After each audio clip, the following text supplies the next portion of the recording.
This is my 2007 Scion TC, and it's not just any Scion TC, it is my Scion TC.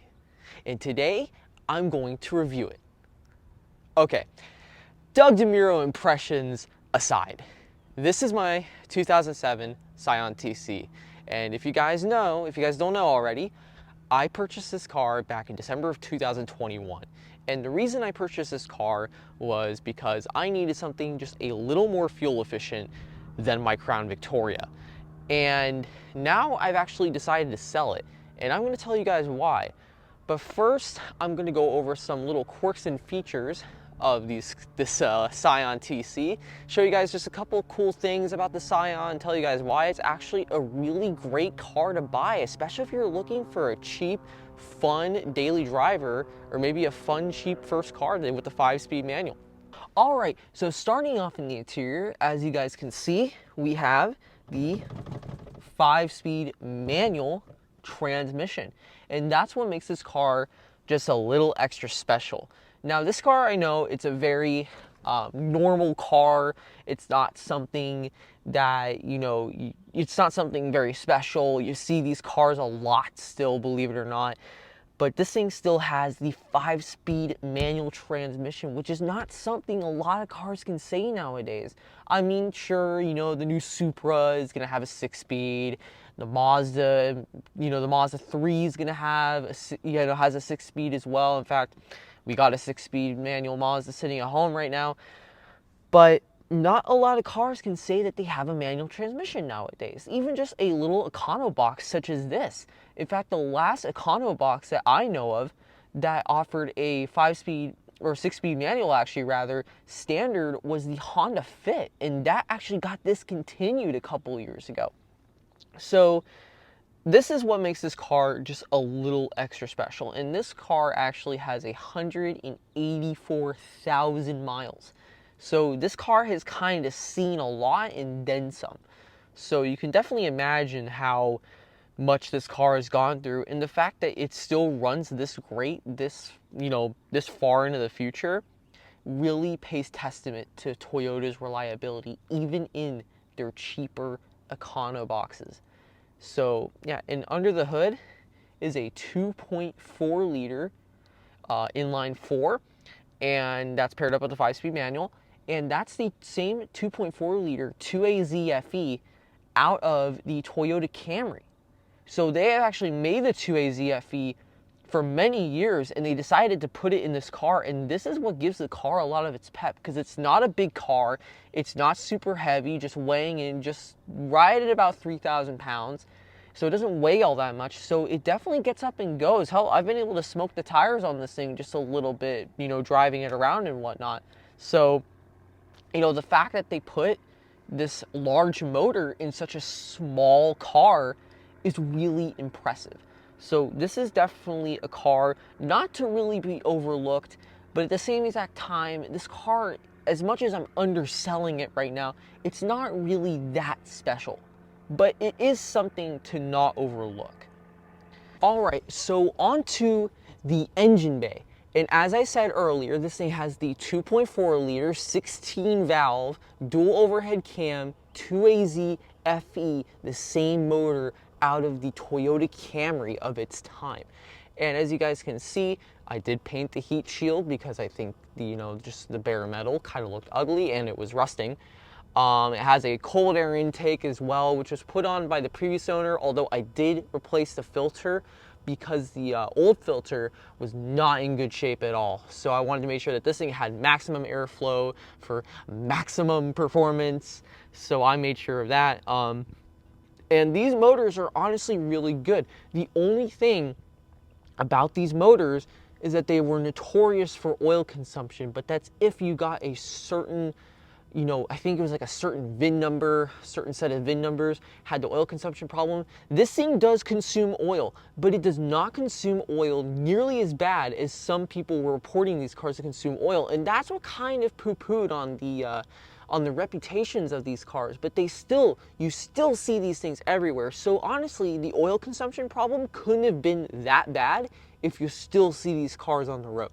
So the oil consumption problem, it's definitely there. It's hard to tell if you're going to get one that has the oil consumption problem, but this one in particular does not consume oil that fast. It consumes probably about a quart every 2,000 to 3,000 miles, I would say, from my math, my guesstimate right there, from owning this car for about, I would say, just about 6 months. So the 2.8 ZFE engine is not as bad as people say. I know people talk, they poo-poo on this engine a lot, but this thing does not burn that much oil. Yeah, it burns oil, but this thing has, again, it has 184,000 miles on this thing. Of course it's going to burn a little bit. Hell, my Crown Vic with 188,000 miles on it burns about a quart or two every 3,000 miles. So yeah, these motors burn oil when they get old. That's just a known fact. So these motors are got a notorious reputation for burning oil, but they don't really burn that much, at least not most of the ones I've come across. My grandfather's TC that he's had for the better part of a decade now, his does not burn that much. It probably burns about as much oil as this thing does, and it has fairly similar mileage on it as well. I think his is sitting at about 140,000 right now, and it burns probably about the same as this thing. So maybe his was struck in with the bad piston rings, but I really don't think it was, because if it had bad piston rings, like people were reporting on these cars, it would not have lasted a decade, much less from the time of purchase to now. So I think that these things can last forever. Hell, my grandfather, going back to my grandfather, he runs dollar store oil in his car. That's right.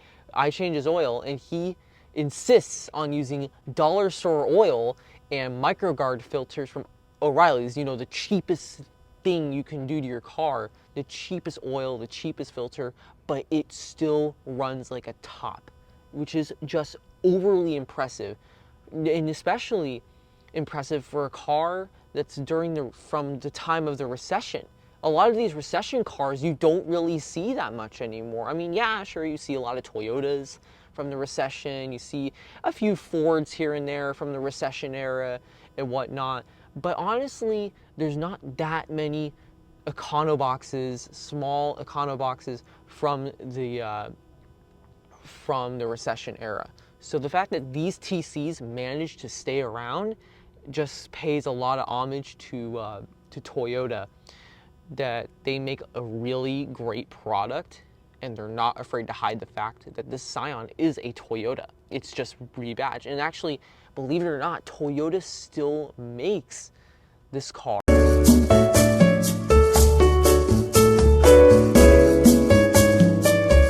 Right, so moving on to trunk space, as you guys can see, this thing, it looks like a small trunk, but it can hold a lot.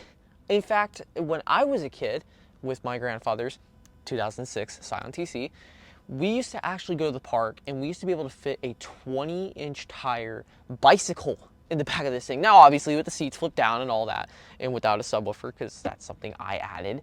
But this car can hold a lot, and there's still additional storage under this mat where the spare tire is, but you can also put like a quart of oil in there, some water, whatever you're gonna need. It has a weenie wheel spare tire, and it also has a jack and a lug wrench. So yes, you can actually change the tire on this thing on the side of the road and not wait for someone to come and rescue you, which is almost unheard of nowadays, which is really sad, because I think that honestly people should really just be able to change their tires on the side of the road instead of having to call a number. Because what if you're in the middle of nowhere with this thing? Who are you gonna call? Like, how can you call anybody? So anyway, yes, this thing can actually hold a lot, and let me actually flip down the seats for you guys really quick. As you guys can see, plenty of space. There's plenty of space, as Will Ferrell put it best, there's plenty of space for activities. So anyway, enough with my nerdy references. Yes, this thing actually has a lot of trunk space. So you guys can really fit a lot in here. So even though I have the 10-inch subwoofer in here, that really doesn't take up that probably takes about a quarter of the main trunk space. But if you compare it to all the rest of this, That's like less than 10% of the trunk space right there, and that's really not bad for having a subwoofer back here. I've seen bigger subwoofer setups on a TC, scrolling through Marketplace and all whatnot, and it still has enough trunk space to put like groceries back there. So honestly, these things have great trunk space, and not only that, there's still a 5-seater. So you can still fit, you can fit 5 people in here, and you can also fit a ton of stuff in here. You can fit a 20-inch bicycle in here for, so I think that yes, these things have really good trunk space. So that's the trunk. Let's actually move on to the back seat.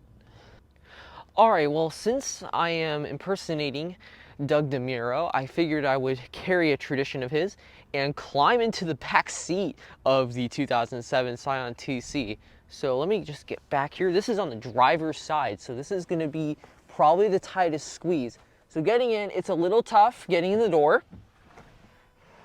And, you can sit back, and let me go ahead and bring the seat back. And I'm a little crushed. I'm not too crushed. I'm not, I would say for short travel, if you really need to carry some passengers, it really works out well. But I would not do long distance trips with this thing because you're probably going to get a few complaints from your buddies. So I would definitely not do long travel in this thing. But honestly, if you're in a pinch, you need to carry some people with you, this car can do it. And that's in a 3-door hatchback, keep in mind. So anyway, yeah, I mean, this thing is it's a really great car. I mean, you can still fit 5 people, not comfortably, but you can fit 5 people back here. Or you can fit, not 5 people back here, but of course, I meant, you can still fit 5 people in this vehicle, which is really insane. So anyway, that's the back seat of the Scion TC. Let's take it out for a spin.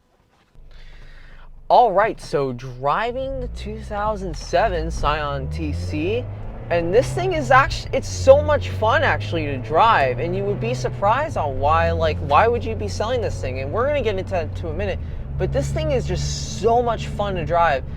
I actually really like driving this car. It's really a lot of fun. It's super peppy. It just snaps in, the gear shifter, it feels pretty good. It's just kind of a standard, Toyota transmission.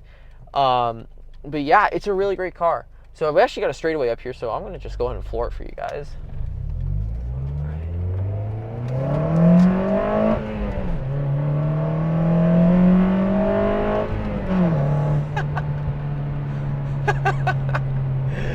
It's just so much fun. This thing it just really gets up and goes when you need it to. I mean, yeah, it's just a Camry motor, but it's a good Camry motor. I mean, there's really nothing to complain about in this car. It's actually so much fun. And, I'm a little upset about selling it actually, I like this car a lot. I actually do like this car. It's just that, and we're going to actually, I guess we'll just get into the reason why I'm selling it. So the reason why I'm selling it is because I'm just not so it's actually really hard to explain without kind of understanding car culture and all of that. But I like this car. It's a great car. In fact, it gets good gas mileage. It gets me from point A to point B. It has a 5-speed manual transmission and a peppy motor. So what would be the reason for not wanting to keep it? Well, it's hard to explain, but I'm just not in love with this car. I like this car a lot. A lot. I like this car a lot. But I don't love it like I do the Crown Vic.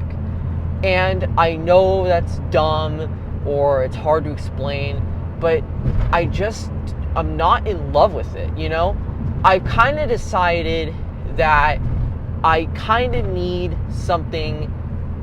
I think I've decided, what I've really decided is I can't have a normal car. It's just hard to explain, but I can't have a normal car. It's just weird. I'm weird like that. It's just, I can't have a normal car.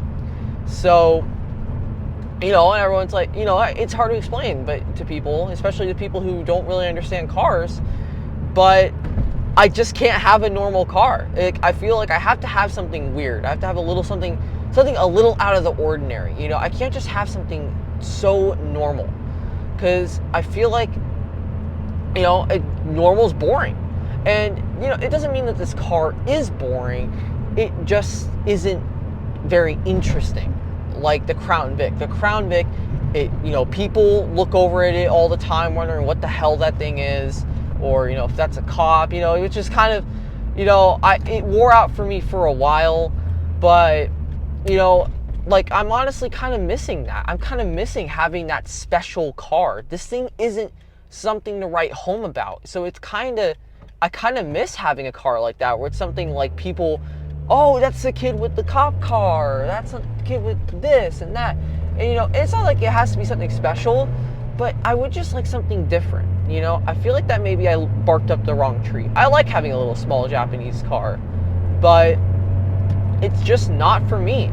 You know, it's just not really for me. You know, there'll come a time I have a small Japanese car again. Like, I really want a Mazda 3, but I feel like I'm not attached to this car like I was the Crown Vic, and that's why I'm deciding to sell it.